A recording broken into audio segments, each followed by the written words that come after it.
Readers Entertainment Radio presents Booklights with your host, author Lisa Kessler. Booklights, where we're shining a light on good books. Happy Monday, everyone. Thanks for joining us. It's Christmas week. Can you believe it? Christmas is Friday. But anyway, I'm very excited because we have a really fun Christmas book that will definitely lighten your spirits and get you in the mood for the holiday. It's called Catawampus Christmas by USA Today best-selling author Anne Charles, who is back with us. I was so excited when she was going to come back. We had such a great time last time. So if you haven't read her yet, I'll go ahead and read her bio here so you can get to know her. Anne has a BA in English with an emphasis on creative writing from the University of Washington. She's a member of Sisters in Crime and Western Writers of America. She's currently toiling away on her next book and wishing she was on a Mexican beach with an ice-cold Corona in one hand and a book in the other. When she's not dabbling in fiction, she is arm wrestling with her two kids and attempting to seduce her husband, and also arguing with her sassy cat. Most nights you can find her hanging out over at her website, and I did put a link to her website, AnneCharles.com. You can click on it anytime and join her newsletter. She's also on Facebook as Anne Charles or Anne W. Charles on Twitter. So without any further delay, you there, Anne? I am here. I'm here. Thank you for having me today. Merry Christmas to everybody. Yeah, Merry Christmas. Thanks for coming back. And you have a super fun Christmas book out. Do you want to tell everybody about it? Sure. So this is from the Deadwood Undertaker series that I co-write with my husband, Sam Lucky. And we have a book, a novella that we wrote called Catawampus Christmas Carol. And it came about because we're big fans of the movie Scrooge, which stars Bill Murray and is based off, of course, Charles Dickens's A Christmas Carol. And they took that for the movie, of course, and twisted it and had a lot of fun with it. And we love that idea. So we wanted to do something similar with our series and take that basis, A Christmas Carol, and add our own flavor and tweaks to it to make it fit the 1876 setting in Deadwood, South Dakota, a booming mining town, what was going on there. And this series, the Deadwood Undertaker series, is a mix of supernatural, Western, humor, adventure, and action. So it was fun to fit that, same kind of thing around with A Christmas Carol. And since it is supernatural, we already have a ghost in the regular series, so it was very, very fun to have, Marley's ghost be Uncle Morton, and just kind of start with that and go forward and, play with it. This is multi-point of views whereas A Christmas Carol, of course, is Ebenezer Scrooge. So it's kind of fun to try and change it a little bit to have the different point of views and who was playing which Christmas ghost, the past, the present, the future. So we had a great time writing the story. And at the end, it's about friendship. Not all of us at this time of year have family that we can go spend time with. Or some of us have lost family, or some of us are right now with COVID. We can't spend time with our families. So friends, it's a story of friendship and with a lot of, other stuff mixed in, but showing how friends are as important a lot of times as family for many people. So in the end, after a lot of laughter and some great times on the page, we hope you walk away feeling uplifted and kind of in the spirit of the times, even though, maybe your world isn't exactly happy Christmas at this moment for many reasons. Right. Yeah, this definitely sounds like a nice way to, lift your spirits and know that, things will get better. Right. And it was so much fun because, the original Dickens Christmas Carol was set in 1840s London. Well, this is set in 1876 Deadwood. So to get to have the town, the setting as part of the story too, showing you the people of, walking around on the streets and different things happening. That was a lot of fun to do, to create this world, and drop you into the 1870s there. Right. Do you have to do a ton of research, or have you written enough books now in that world? Because they're not usually historical, right? Well, my solo stories that I write are not. They're contemporary. But the Deadwood Undertaker series is all, the historical Western that I write with my husband. Love it. And, now I love Westerns, and I grew up reading Louis L'Amour, Zane Grey, and many, big Westerns books. But to do a good job on writing a Western, you're right, it takes tons of research. You can't blow it. You can't use the wrong, item. They're basically, this kind of candle, this kind of, all that. Yeah. Right. It has to be what's there. And my husband does an amazing job researching. It's what he's always been such a great researcher, whether there's something wrong with the vehicle and he's got to figure out how to fix it, or he's going to build something and he has to research how to build it. So this is just right up his He's a Google alley. master. He's so good at, and he's read so many books and so many articles and so much about the history of the Black Hills and the Deadwood area. So he is just so amazing to come in and yes, this was here and this was here and this was here. So it's really, this series is really a blending of our voices. It's not he writes one part and I write another part. It didn't work that way. When it all came out from the beginning with the first book in the Deadwood Undertaker series, Life at the Coffin Joint, and we tried this, it was right out of the gate, this is going to be a blending. And I don't think I would do that with anyone else. It's not easy to do. And there's a lot of wonderful moments and a lot of frustrating moments for the two of us. But what comes out in the end is our fun stories and worth, the blood, sweat, and tears and all the, along with the laughter to tell these stories, I think. So when you guys are co-writing, are you writing and he's editing, or is he writing and you're editing, or do you both write different parts and then mash them together? How do you make it work? So we start out together with brainstorming, and we build, the plot, and we build, with each chapter, we build scene and sequel and go through and brainstorm all that it's like making out the plans for the building we're going to build type of thing. So we do that together, and we have a story. And then he takes those plans, and he starts, and he gets going, and he writes the first draft going through and gets all this on the page and many things. And there's things where he's really strong, and I go through it. I just get to read and enjoy. And there's things where I come in, and he leaves me room, and I add my parts and what I do and what I'm good at doing. So together, by the time we're done, we have a draft, and then we read it together and see how it comes out, and we tweak it toward the end, together, reading it aloud. So that's kind of how the stories build. Wow, I love that. And I would think that would be really hard, though. So I'm sure there's times where you both want to go, what? Yeah. If one of us has an idea on how something should go and the other's not quite in there with them yet, it can be frustrating. Or if I misunderstand something that he meant, and maybe I, add to it, but I add it incorrectly, then we have to go back and talk about it and go, oh, crap, I thought you meant it this way. It takes a lot of communication as we go, a lot. You have to be, together. It just works wonderfully because we live together, so we can constantly be working through things. But he makes me laugh so many times. I don't know if I've ever shared this, but I'll be reading along as I get ready to start in and do my part, reading his draft and going through. And then there's a part maybe where he wants me to add something and put my, part in. And so he'll leave me little funny messages as I'm reading. So I'm in the story and I'm reading along. And all of a sudden he's like, Anne,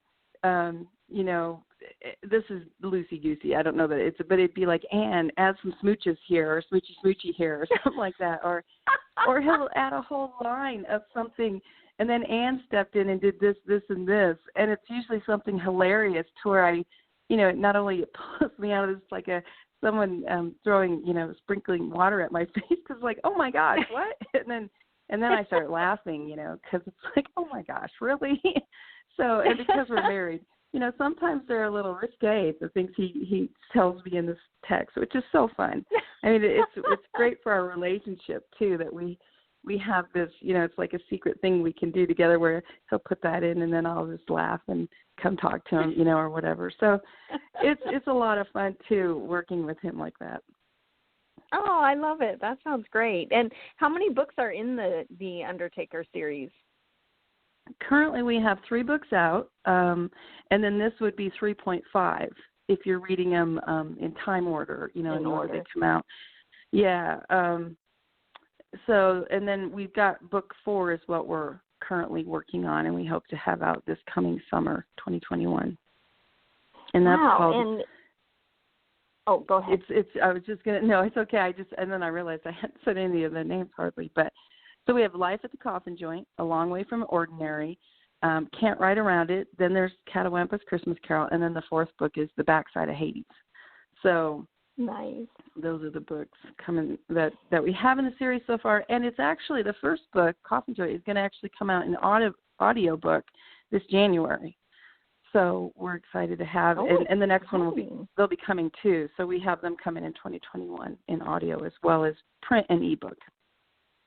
And this one, the Undertaker series, because it's historical, is it tied to the other books or just takes place in the same town?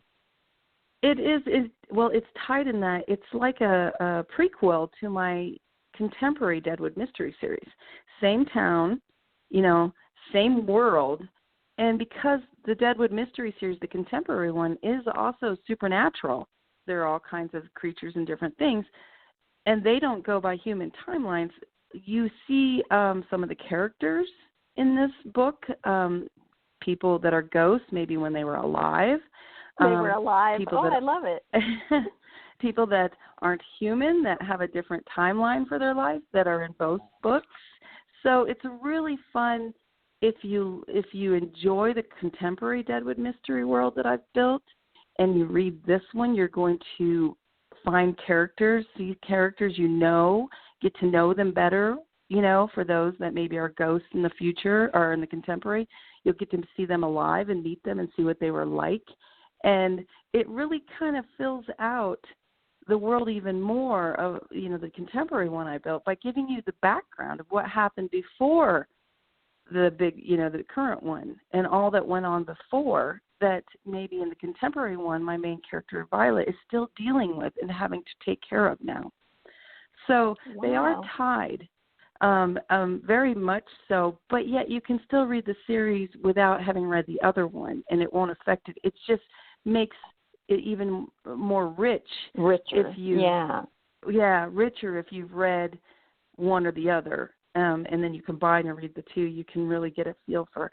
And then it's like, who's this? Oh, was that back then? Is this person? Is this related to this person in the contemporary? And then it's kind of fun to do that with it. Yeah. Do you guys keep like a giant series Bible at your house so you can keep it all straight? I have a friend who came to me, it was about my 4th book was out, 3rd or 4th book in the main Deadwood Mystery series. And she came to a book signing, ironically, for another author that was there. And she came over to me. She's like, I've read your books. This was years and years ago. And I said, oh, yeah. She goes, oh, did you know those? I love them. But did you know you changed eye color on this character from this book to this book? And I was like, you noticed that, huh? And she goes, yeah, I just kind of noticed those things. And I was like, you are who I've been waiting for.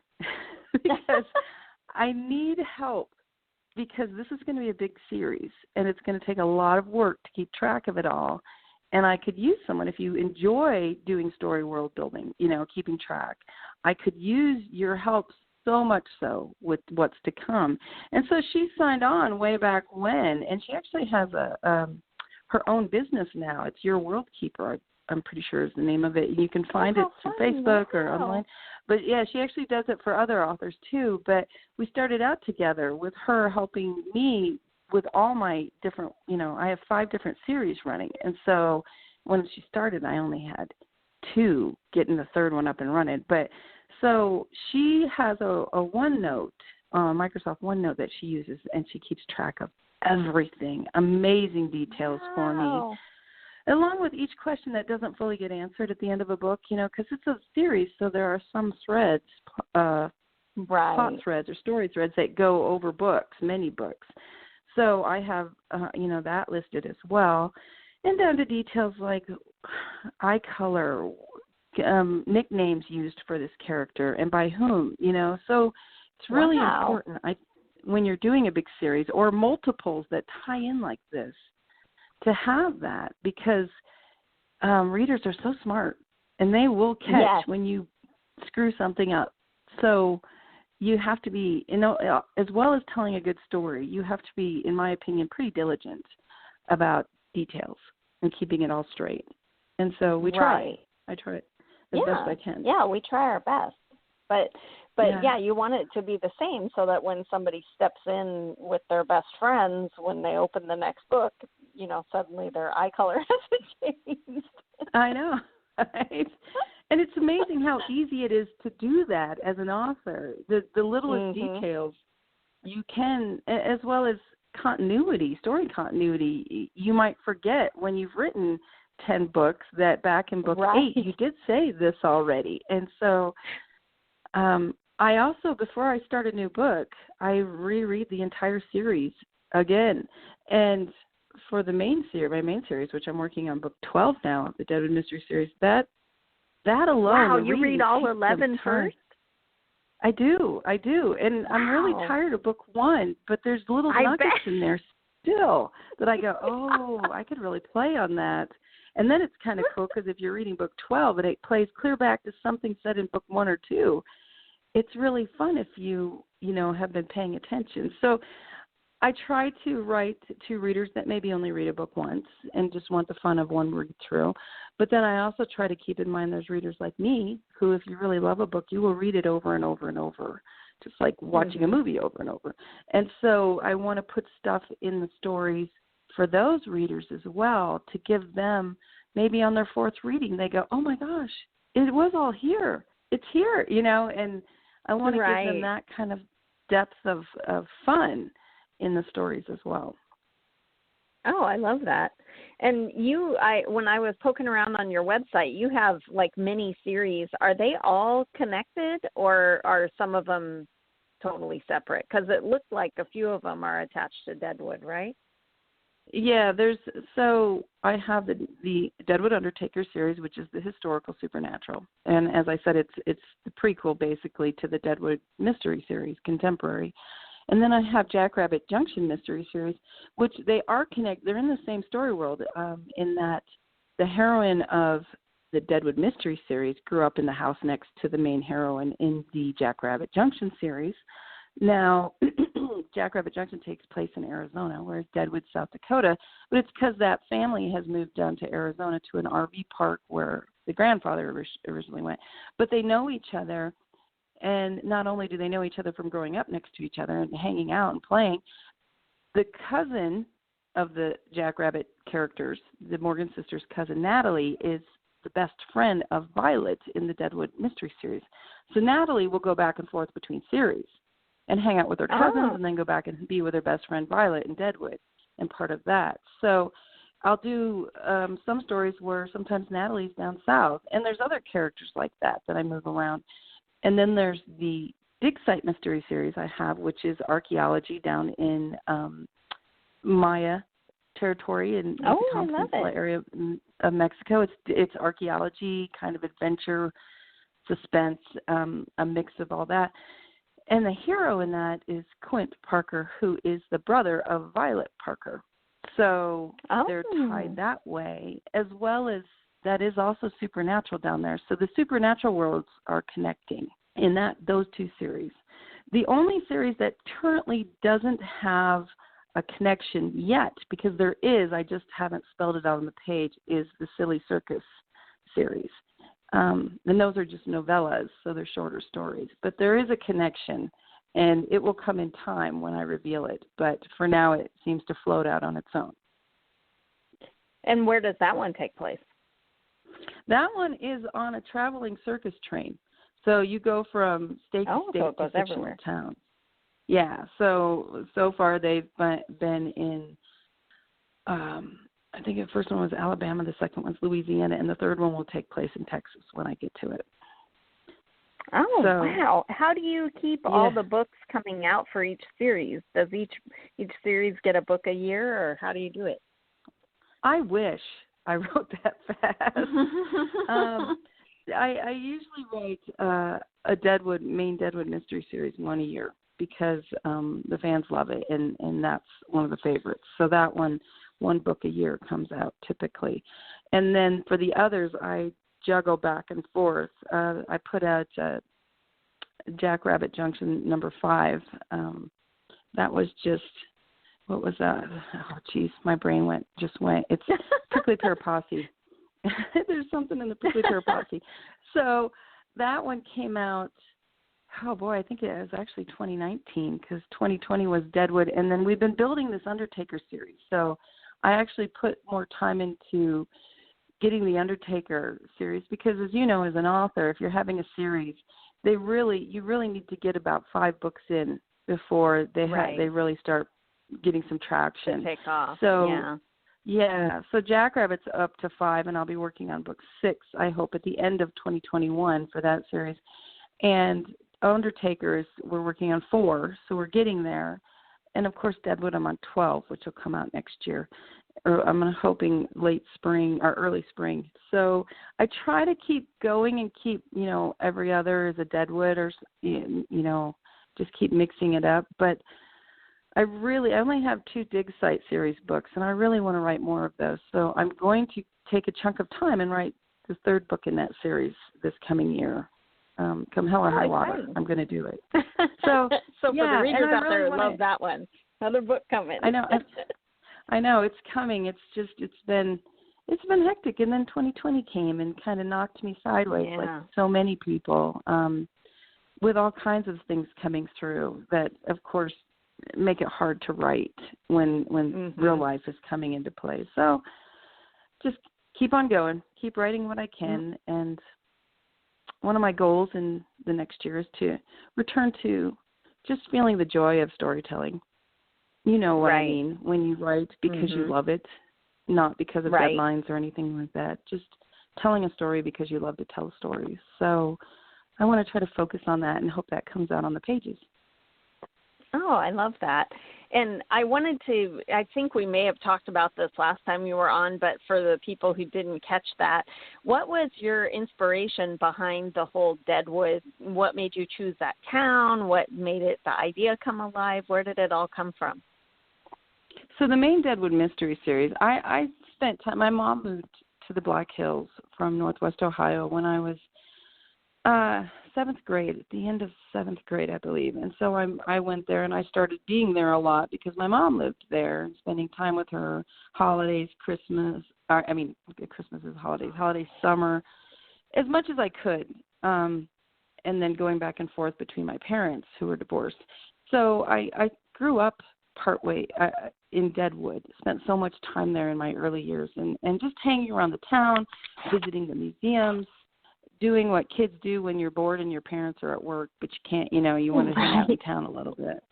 So I spent so much time there, just soaking up everything about that, as well as exploring the hills and the old mines and the old structures that were left from the boom days. So I fell in love way back when I was a kid. And then when I started writing and really getting into it, I was actually visiting my mom, my husband and I were, and I had one child, one baby, and one on the way. And I just had this what if moment of what if I was, a single mom and I had 2 kids, maybe twins, double the trouble, right? And how would life be, in this contemporary world of Deadwood? What would it be like? And if I was a realtor and I could go see all these homes I've always daydreamed about seeing, the inside of these old Victorian homes or those old buildings, what would that be like, and what kind of mysteries would there be? And Deadwood is well known for its ghosts. In the real world, everybody, Deadwood's haunted. Right. And you can find many shows online about haunted Deadwood. So what if we added some ghosts into this, world and other characters? And how would this all come about? So that was kind of, and my husband and I, Sam Lucky, way back when, started talking about that on the trip home that we drove there from Seattle to Deadwood that time. And now we live in Arizona, but then we were over in Washington. And we talked about it, and we got home, and we talked about it some more and brainstormed and daydreamed. And so it just all, that's kind of how it all started, was I wanted to write this series set in Deadwood that I kind of knew. You write what you know. I know a bit about it. I've been there so much, and grew up a lot there. So, yeah, it was kind of the start of the whole thing. And I'd already written the first and the second Jackrabbit Junction books by then, actually, when I wrote that first Deadwood. But I published the Deadwood one first. Nearly Departed in Deadwood was my actually first published book. And then I went back, and I had the second one written for the Deadwood series, and I published that, both of those in 2011. And then I published the first of the Jackrabbit series at the end of 2011, because I didn't want to be stuck in one series. I wanted readers to know from the I wanted the readers to know from the get-go that there were going to be multiple series coming from me, and we'd be hopping all over the place, so just to give me that freedom to right out of the gate to tell multiple kinds of stories. Because I think as authors, some can probably write the same series over and over. For me, I need to switch it up. It makes it fun. Yeah, I get bored too. Right. So, you want to switch things up. You just need to breathe and go do something different and then come back, and you can love them both. Right. Yeah, because with Deadwood, I get to be a realtor through Violet, the character. Down in Arizona, I'm a handywoman with Claire Morgan, who's one of the main stars. I'm a handywoman. And then when I get to go down to the jungle, I'm an archaeologist, and I love that. So I get to explore and discover. So it's like getting to wear different career hats, Yeah. That's part of why we write, right? Mhm. Yeah, so we can become experts in all kinds of things we don't really get to do. Exactly.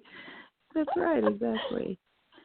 So I've been asking everybody who came on the show in December, tell us your favorite holiday movies so that we can all binge watch them this week. Okay, so I already mentioned Scrooged. I love that. Right. We watch it multiple Scrooged times. Is my husband's favorite, yeah. Yeah, just have it in the background and the lines that you repeat, just as you're making cookies and that kind of thing.